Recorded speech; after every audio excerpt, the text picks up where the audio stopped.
Bonjour à tous, moi je me présente, je suis monsieur Amin Yaou. Moi j'ai été étudiant à l'IFCV sur mon parcours Bac+2, BTS NRC, en alternance au sein de la Caisse d'épargne, que j'ai poursuivi aussi également en licence banque assurance, toujours au sein de la Caisse d'épargne. Après un petit break à l'étranger, je suis revenu à l'IFCV pour effectuer un master en gestion de patrimoine, cette fois-ci au sein de BNP Paribas, Champs-Élysées. Donc j'ai été diplômé une première fois en 2013 pour mon Bac+2, puis en 2014 pour la licence, et ensuite en 2019 pour mon master en gestion de patrimoine.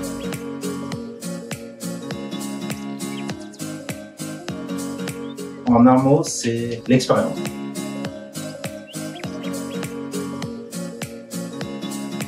C'est le partage des bonnes pratiques qu'on va apprendre tout d'abord en formation et qu'on va pouvoir mettre en pratique donc sur le terrain en entreprise. Ça nous permet de se développer professionnellement avec tout ce qu'on a acquis, les compétences, le savoir-faire également, le savoir-être en entreprise. On commence une formation jeune et ça nous permet de grandir en même temps autant dans la vie privée avec les interactions avec les relations humaines que les relations professionnelles.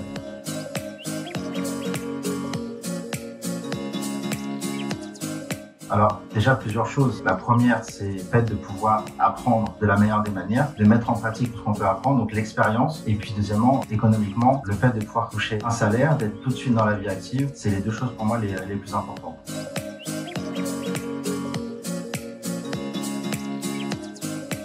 L'IFCV m'a apporté beaucoup de choses dans mon parcours. Elle m'a permis de pouvoir me développer autant sur le plan professionnel que sur le plan personnel. J'ai pu développer des compétences, développer des qualités, comme je disais, le savoir-faire, le savoir-être. J'ai eu l'opportunité d'être le président de l'association étudiante de l'IFCV, donc ça m'a permis de me développer encore plus que ce que je l'attendais en organisant des événements pour les étudiants, en rassemblant toute une communauté à l'école qui partager que des moments, on va dire, dans le cadre de la formation. Et j'ai pu leur faire partager des moments en dehors du cadre de la formation ou en dehors du cadre professionnel. Donc tout ça, ça a permis de créer une communauté, de participer au développement aussi de l'école. Ça a été un échange entre l'IFCV et mon équipe.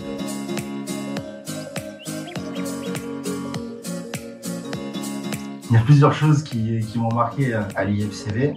Pour ce qui est de la formation, je dirais, c'était mon prof de mathématiques et de comptabilité, Monsieur Cano. C'était un professeur qui nous a beaucoup marqué dans la classe parce que on pouvait rigoler avec lui, on travaillait beaucoup avec lui. Une matière qu'on n'aime pas trop forcément, les mathématiques, il arrivait à rendre le cours sympa. Donc ça, c'est une super expérience. C'est quand j'étais en BTS. Et puis également, une deuxième, c'est toujours sur les mathématiques, mais cette fois-ci, c'est quand j'étais en master, c'était en cours de mathématiques financières. Donc on avait un prof qui était venu uniquement pour l'année pour nous apprendre les maths financières. Le premier cours, la formule au tableau, il y avait que des lettres. Il y avait que des lettres, il y avait des oméga, des A par-ci, des B par-là. Et puis on était tous perdus. Et puis en fait, au final, avec le travail, tout paraissait beaucoup plus simple. Et juste avec des formules de lettres, on arrivait à avoir des résultats chiffrés. C'était quelque chose d'incroyable, quelque chose que je me serais jamais cru pouvoir réussir un jour.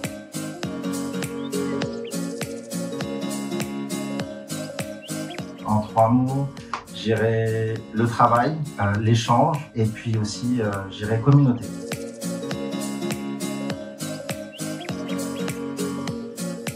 Ce que j'en tire comme enseignement, c'est que quand on rentre à l'IFCV et qu'on participe pleinement au développement de l'école et à son propre développement professionnel, et au final, l'IFCV, ça vous quitte jamais. En tout cas, moi, à l'IFCV, j'y suis rentré il y a 10 ans et j'ai fait des pauses dans mon parcours. Et au final, même après avoir fini mon cursus, je reviens toujours à l'IFCV. J'ai toujours ce lien avec eux, même si les personnes restent ou partent. J'arrive toujours à avoir en fait ce contact avec l'IFCV et j'ai l'impression que ça va durer encore quelques années, je pense.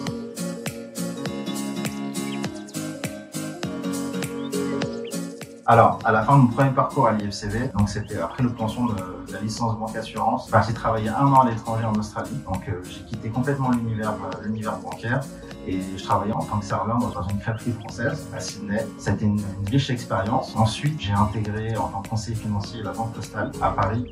Et après cela, j'ai arrêté mon poste de conseiller financier pour revenir pour un deuxième parcours à l'IFCV, cette fois-ci pour le master en gestion de patrimoine au sein de BNP Paribas Champs-Élysées. Et donc après avoir fait la fin de mon parcours à l'IFCV, j'ai changé de secteur. Je suis parti dans le digital, donc j'avais intégré un cabinet de consulting en digital. Et ensuite, malgré cette expérience, je suis revenu cette fois-ci dans le financement. Donc maintenant, je suis courtier en prêt immobilier et financement des particuliers et professionnels chez meilleurtaux.com ici à Pavillon-sur-Bois.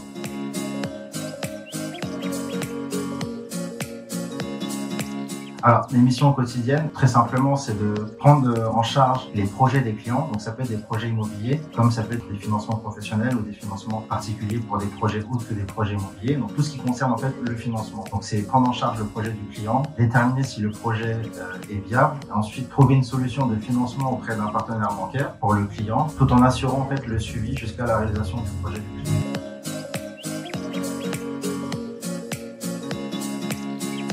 Pour le futur, pour le moment, je m'épanouis beaucoup dans mon travail. Continuer à réaliser des projets comme je le faisais en banque et j'espère continuer pour l'instant à développer mon réseau et de satisfaire de plus en plus de clients dans leurs projets.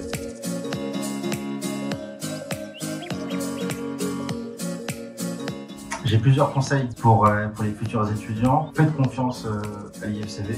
Faites-vous confiance. Ce que j'en retiens moi de mon parcours, c'est que on m'a donné une chance et je pense l'avoir rendue. Et la meilleure des manières, c'est de croire en vous-même et puis de travailler. Il n'y a que le travail qui vous permettra de réussir.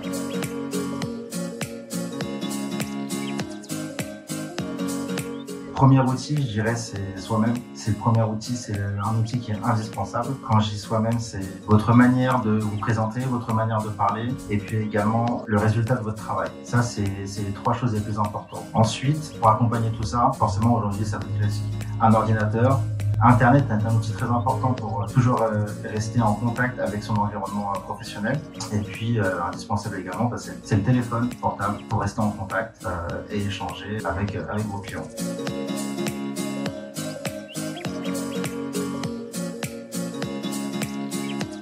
Moi, je suis plus partisan du présentiel. Petite entreprise. Challenge. Passion. Téléphone. Travail en équipe.